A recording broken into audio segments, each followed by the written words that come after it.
Every flight instructor at Fort Rucker knew about the wall of shame, 5 destroyed helicopters, all credited to one student pilot. Lisa Anderson held the record nobody wanted. She was days from being permanently grounded when Afghanistan called. What happened next would turn the Army's worst training pilot into its most decorated combat aviator. Because when lives were on the line, Lisa Anderson never crashed. She just refused to leave anyone behind. Fort Rucker, Alabama, is where Army aviators are born. Since 1942, this base has trained every military helicopter pilot in American service. The instructors there have seen everything. Natural talents who could fly before they could walk, determined students who overcame every obstacle, and failures who washed out despite their best efforts. But they had never seen anything like Lisa Anderson. Which city in the world are you watching this video from today? Please subscribe and support us for more stories. Lisa arrived at Fort Rucker in January 2009, a 24-year-old second lieutenant with perfect physical scores and exceptional academic records. She had graduated top of her class from ROTC at Michigan State, aced every written aviation exam, and showed remarkable understanding of aerodynamics and mechanical systems. On paper, she was the ideal candidate for aviation school. In the air, she was a disaster. Her first crash happened on day 12 of flight training. A routine hover exercise turned catastrophic when Lisa overcorrected for wind drift and rolled the UH-60 Blackhawk onto its side. The investigation found no mechanical failure, no weather issues, just what they called pilot-induced oscillation. She had fought the helicopter until it crashed. The damage assessment came to $4.2 million. Most students would have been immediately discharged, but Lisa's ground scores were so exceptional that the training board gave her another chance. The second crash came 3 weeks later during a navigation exercise. Lisa flew her helicopter directly into power lines that she claimed she never saw, despite perfect visibility and multiple warnings from her instructor. The aircraft auto-rotated into a field, destroying the main rotor system and crushing the tail boom. Another $5.7 million in damages. The instructor, Chief Warrant Officer James Mitchell, suffered a compressed vertebra that ended his flying career. Yet when interviewed, Mitchell insisted Lisa should continue training. He said something was different about her, something he couldn't explain. Between February and June 2009, Lisa Anderson destroyed 3 more helicopters. She landed one so hard that the landing gear punched through the fuselage. She flew another into the side of a hangar during what should have been a simple taxi maneuver. The 5th and final crash was the most spectacular. During her check ride, she somehow managed to flip a helicopter backward while attempting to take off, a feat the accident investigators said shouldn't have been physically possible. The total cost of Lisa Anderson's training disasters reached $31 million, not including medical bills for injured instructors and the months of investigation that followed each incident. She became infamous throughout Army aviation. Instructors drew straws to avoid flying with her. Mechanics nicknamed her the Angel of Death. Other students were told that if they saw Anderson on the flight line, they should immediately ground themselves for safety. The psychological evaluations from this period paint a confusing picture. Lisa showed no signs of fear, anxiety, or lack of confidence. In fact, she displayed unusual calm during emergencies. She could describe in perfect detail what went wrong in each crash, demonstrating exceptional understanding of the physics involved. She just couldn't stop it from happening. One evaluator wrote that it was as if her mind and body weren't properly connected in peaceful situations. The Army faced a dilemma. Regulations demanded that Lisa be permanently grounded. She had cost more money and destroyed more equipment than any student in Fort Rucker's history. But something strange appeared in her training records. During combat simulations, when instructors introduced enemy fire, mechanical failures, or emergency scenarios, Lisa flew perfectly. The more dangerous the situation became, the better she performed. Colonel Robert Hayes, commander of the aviation school, made an unprecedented decision. Instead of discharging Lisa, he placed her in a special evaluation program. For 2 weeks, Army psychologists and aviation experts subjected her to the most intensive testing ever conducted on a pilot candidate. What they discovered changed their understanding of human performance under stress. Lisa Anderson had a rare neurological condition that affected her motor functions during low-stress situations. Her brain, when relaxed, sent conflicting signals to her muscles, causing the devastating overcorrections that crashed helicopters. But when her stress hormones elevated, when adrenaline flooded her system, when real danger appeared, her neural pathways synchronized perfectly. She literally could not fly unless lives were at stake. The discovery created an ethical nightmare for the Army. They had a pilot who was catastrophically dangerous in training, but potentially exceptional in combat. The insurance companies wanted her banned from any aircraft forever. The safety board recommended immediate discharge, but a small group of combat veterans who had reviewed her simulation performances argued for an extraordinary exception. In September 2009, as the Army debated Lisa's fate, the war in Afghanistan intensified. The 60th Special Operations Aviation Regiment, the Night Stalkers, had lost 3 helicopters and their crews in a month. They needed pilots desperately, but only the best could survive the impossible missions they flew. Someone in the Pentagon made a decision that would either be brilliant or catastrophic. Lisa Anderson was deployed to Afghanistan without completing flight school. She arrived at Bagram Airfield on October 1, 2009, assigned to a medevac unit that flew into the most dangerous zones in Afghanistan.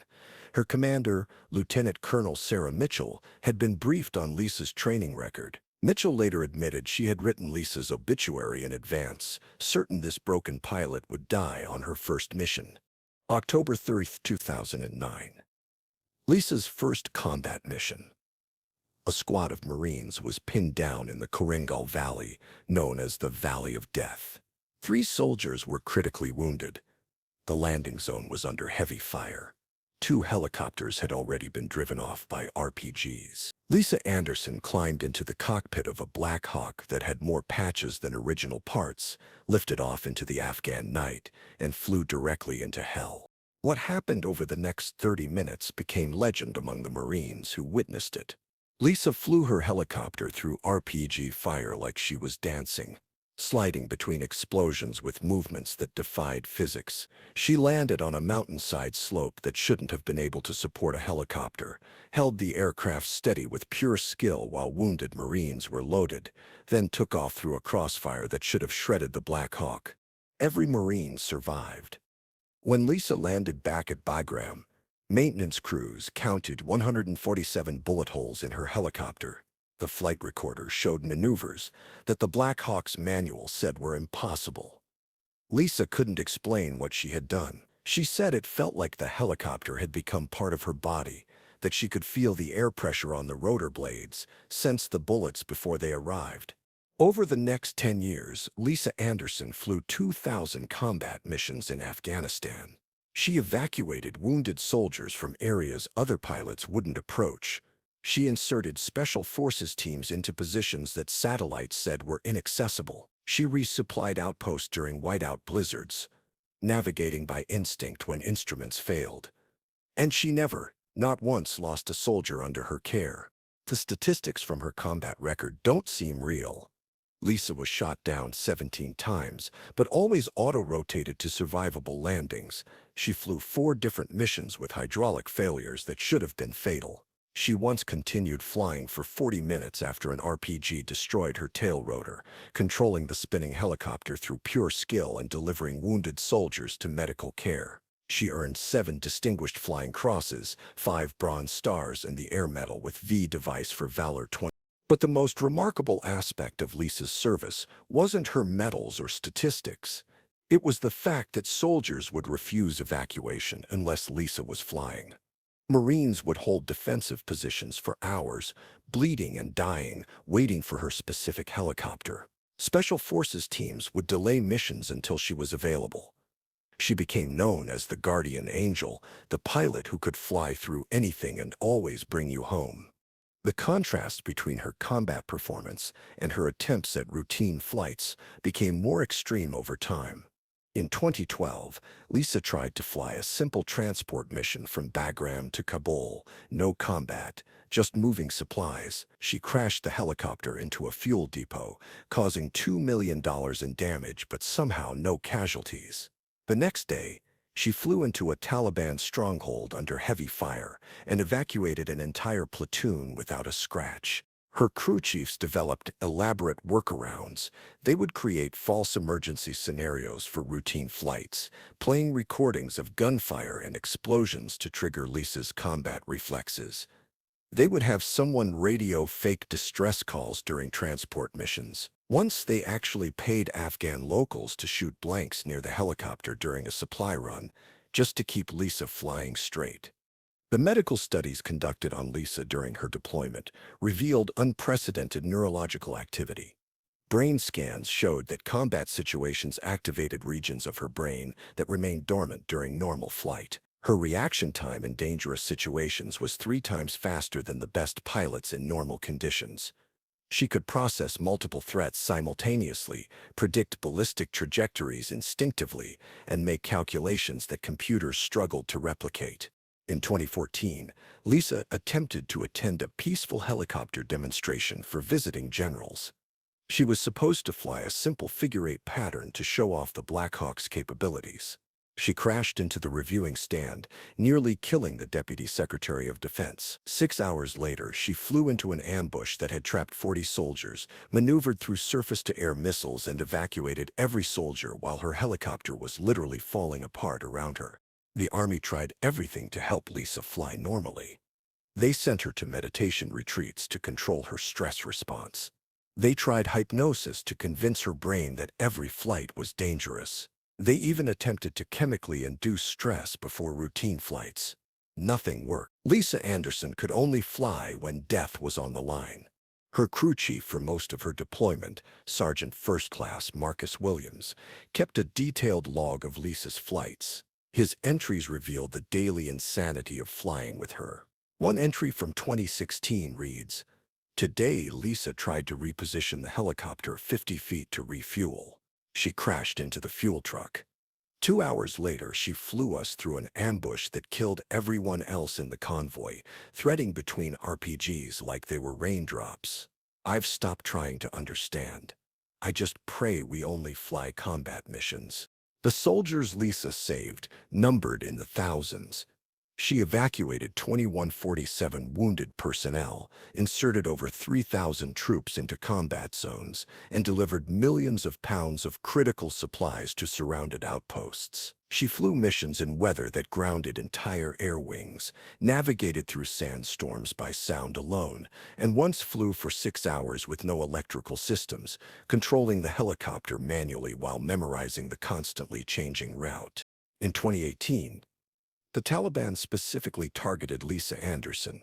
They called her the Witchbird and placed a bounty of $500,000 on her head. Intercepted communications showed they believed she had supernatural powers, that she could see bullets before they were fired and predict where rockets would explode.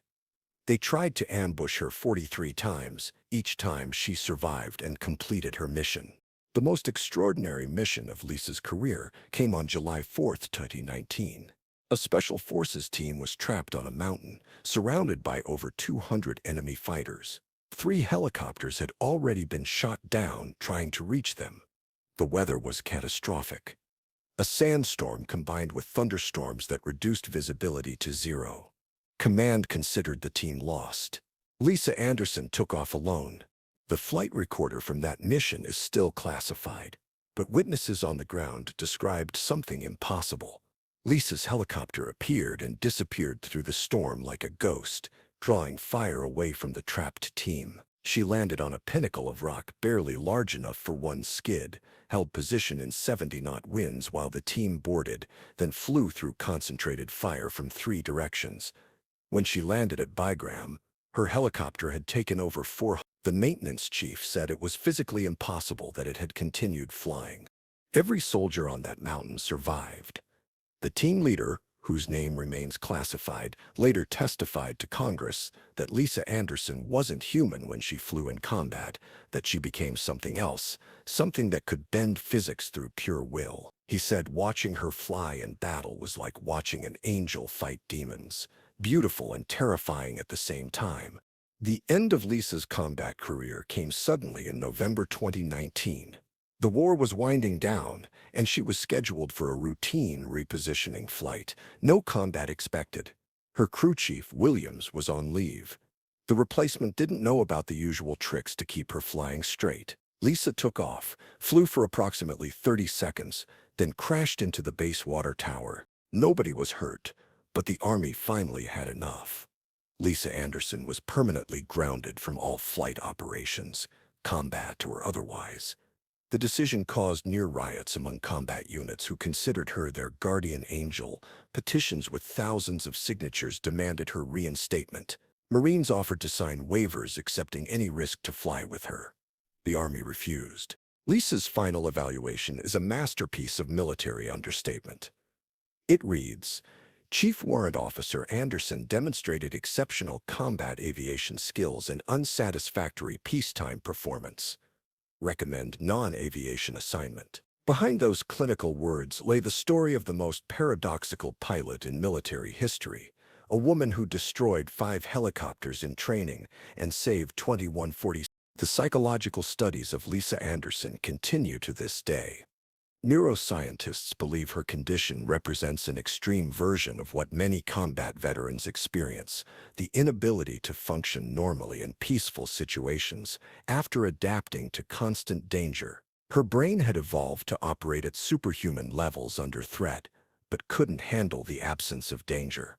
Today, Lisa Anderson teaches combat stress management at Fort Campbell, Kentucky. She's not allowed within 500 feet of any aircraft, a restriction she accepts with characteristic calm. She tells her students that everyone has a zone where they perform perfectly, that the key is finding what conditions unlock your potential. For most people, it's peace and preparation. For her, it was chaos and catastrophe. Veterans who flew with Lisa still gather every year on July 4th to commemorate that impossible mission, and they share stories that sound like fantasy. The pilot who couldn't park a helicopter but could fly through missile barrages, who crashed in clear weather but navigated perfectly through sandstorms, who was the worst student in Fort Rucker history and the best combat pilot in Afghanistan. The final entry in Marcus Williams' log, written on Lisa's last day of flight status, captures the paradox perfectly. Lisa Anderson crashed 5 helicopters learning to fly. She crashed 1 helicopter, ending her career. In between, she flew 2,000 perfect combat missions. God help us if we ever go to war without pilots like her, who can only spread their wings when the sky is falling.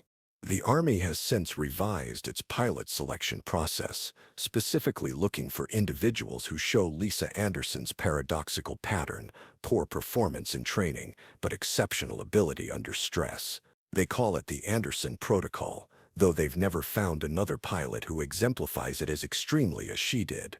Lisa Anderson remains the only pilot in Army history who was simultaneously the worst and the best, a failure in peace and a savior in war. When asked in a recent interview how she felt about her unique condition, Lisa responded with typical directness. Some people are built for normal life. I was built for the worst day of everyone else's life. When soldiers were dying, when helicopters were falling, when everyone else was terrified, I finally felt normal. I couldn't fly in peace because I was made for war.